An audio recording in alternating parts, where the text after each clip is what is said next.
தளபதி விஜய் எப்பொழுது super star ரஜினியை விட அதிக சம்பளம் வாங்க துவங்கினாரோ, எப்பொழுது அவரின் படங்கள் ரஜினி படங்களை விட அதிக வசூலை பெற துவங்கியதோ, அப்பொழுது முதலே ரஜினி விஜயில் யார் முதலிடத்தில் இருக்கிறார்கள் என்ற போட்டி தொடங்கிவிட்டது. ஆனால் ரஜினி 50 வருடங்களாக சினிமாவில் இருக்கிறார். ரஜினி படங்களை பார்த்து வளர்ந்தவர் தான் விஜய். இப்பொழுதும் ரஜினியை விஜய் தலைவர் என்றே அழைக்கிறார். லியோ பட வேலைகள் நடந்த பொழுது நீ தலைவரை வைத்து ஒரு படம் இயக்கு என லோகேஷிடம் சொன்னதே விஜய் தான். அதே போல பீஸ்ட் படம் உருவான பொழுது நெல்சனிடமும் விஜய் இதைத்தான் சொன்னார். ஆனால் இது புரியாமல் ரஜினி ரசிகர்களும் விஜய் ரசிகர்களும் சமூக வலைதளங்களில் சண்டை போட்டு வருகிறார்கள். இப்பொழுது வரை ரஜினியை விட அதிக சம்பளம் வாங்கும் இடத்தில் இருக்கிறார் விஜய். அவர் 250 கோடி கேட்டாலும் கொடுக்க சிலர் தயாராக இருக்கிறார்கள். விஜயின் ஜனநாயகன் மற்றும் ரஜினியின் கூலி 2 படங்களின் OTT உரிமைகளும் 125 கோடிக்கு தான் விலை போயிருக்கிறது. இதிலிருந்து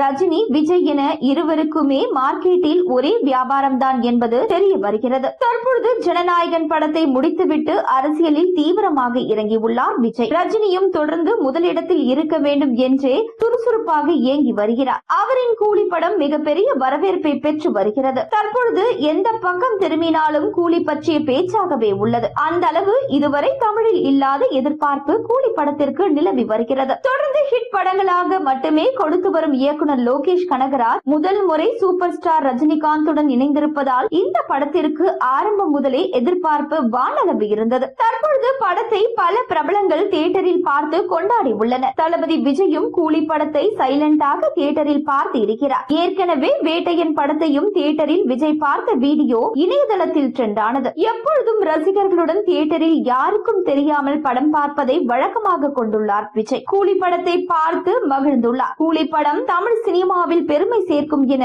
லோகேஷிடம் கூறியிருக்கிறார். மேலும் ரஜினிகாந்த் திரையுலகில் 50 ஆண்டுகளை வெற்றிகரமாக கடந்திருக்கிறார். 50 ஆண்டுகளாக சூப்பர் ஸ்டார் அந்தஸ்தில் இன்றளவும் ஹீரோவாக நடிப்பது எல்லாம் சாதாரணமான விஷயம் கிடையாது. இதனை முன்னிட்டு அவருக்கு வாழ்த்து தெரிவித்திருக்கிறார். மேலும் ரஜினியை நேரிலும் சந்தித்து பேசியுள்ளதாகவும் கூறப்படுகிறது.